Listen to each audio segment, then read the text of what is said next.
Hello everyone, this is Josh from Chip Theory Games, and for today's Spotlight we are going to be featuring Gasket.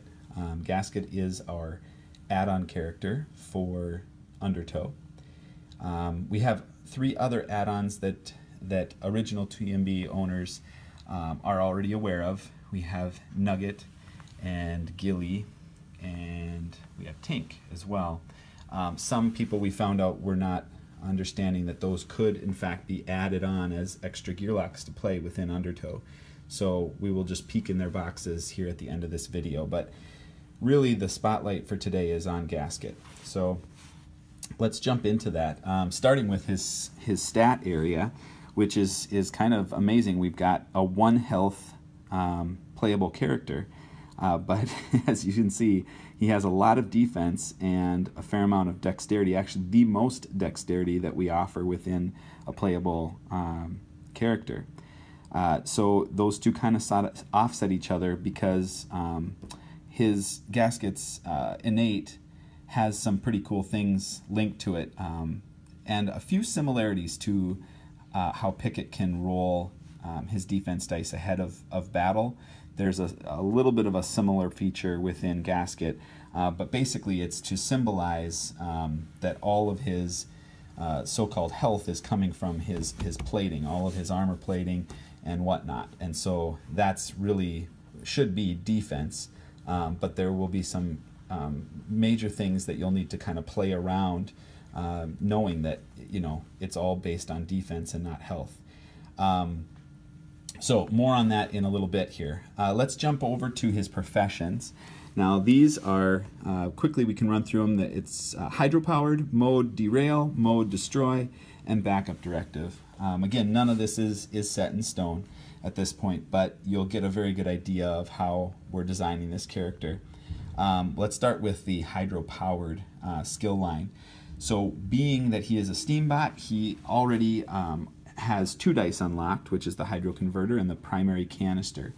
So these are both skills related around the entirety of what Gasket is, and that's a bot using steam and water pressure to do all of its functions. So be it the derail mode or the destroy mode, those are all going to be skills that affect the battle, affect baddies.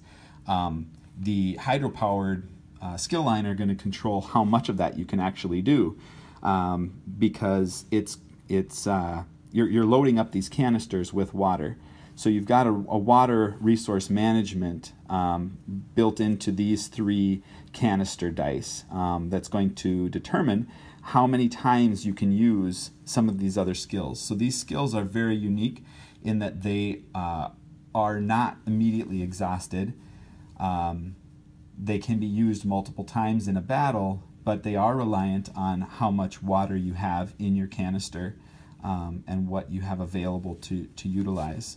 So we have a little bit of that introduced into each of the Undertow characters, and it provides a little bit different feel than a lot of our original characters where most of the dice are exhausted. I know Nugget has a die that never gets exhausted. There are others that have some other similar effects, but this is another character where there's more at work there in terms of what's limiting skill usage than just using the die and exhausting it. So let's talk through the other 2 modes. That represents 8 dice. The derail mode is a skill line that pertains specifically to kind of causing havoc with the baddies and what the baddies' skills are intended to do. So we have Blitz and Blast, both which allow Gasket to get to a backline either with damage or actually reach it physically. We have Jam and Slam, and both of those are revolved around disrupting baddies' skills or baddies' movement. So it's really, this skill line is not based on damage. It's based on crowd control. The cut gut and grab get lines are much more based on, there's a little bit of positional and crowd control regarding positioning there within this, within the grab get line, but Gut cut is definitely damage based. And what's interesting about it is, again, it's reliant on how much water you have. So all of these skills are going to be using water from your canisters, and the cost that goes along with that will be determined by your rolls. So there will be some lower rolls or lower cost rolls that would be a good roll, and then some in between, and maybe one that would cost a lot more. But it's always still an option to expend it. So you don't have to use the skill when you roll it, but sometimes you just really need to do the damage that round. So it does create kind of a nice challenge and choice with those two skill lines. The last one, just like the water canisters and that water resource management for Gasket, that's really unique.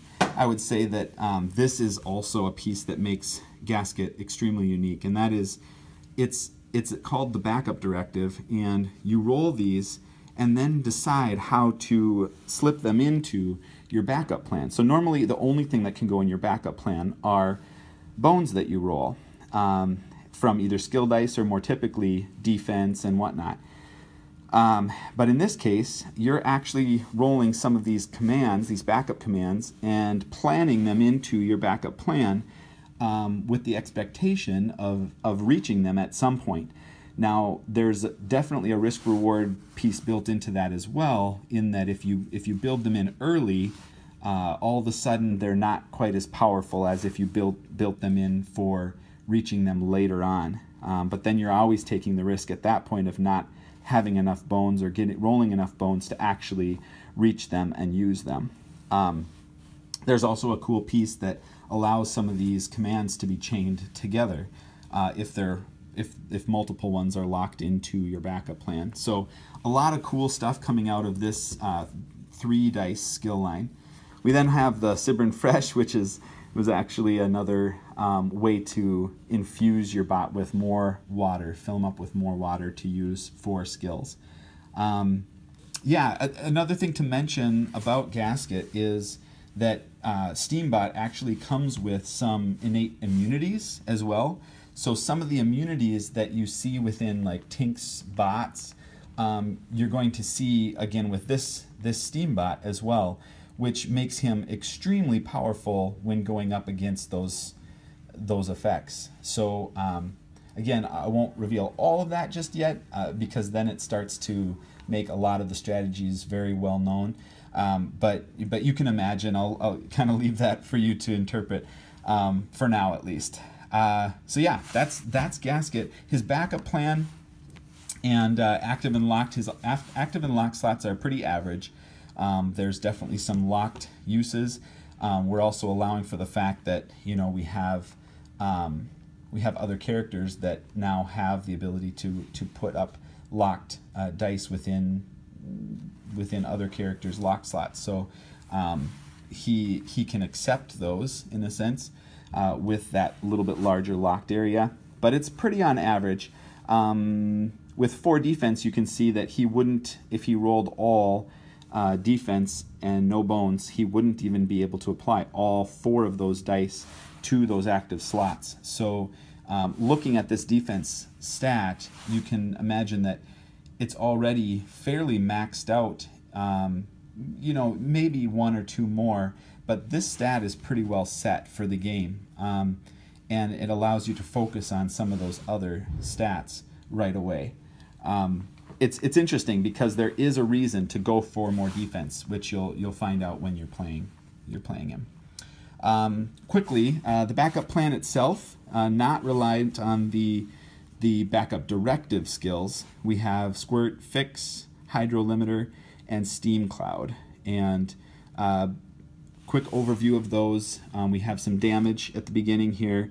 We have like a self-repair. And self-repair is actually related more to defense than it is to health. So that kind of gives away a part of what the baddie skill you've probably seen that we're coming up on relates to as well. And then Hydrolimiter is a way to refine that conversion process of water into steam. And so it makes your, potentially nets you better results for for some of your skills in terms of how much water usage you would have to put toward it. And then Steam Cloud is going to be another crowd control, actually a really devastating crowd control mechanism for Gasket. Let's see, I think we'll leave Steambot Pro a little bit of a mystery at this point. We probably will talk about it near the end of the campaign, but there's some pieces to that I want to, number one, we're still developing on, but more importantly, there's a couple aspects to that I kind of want to save as well. So I've seen some of the comments, that these aren't necessarily spoilers. I agree with you.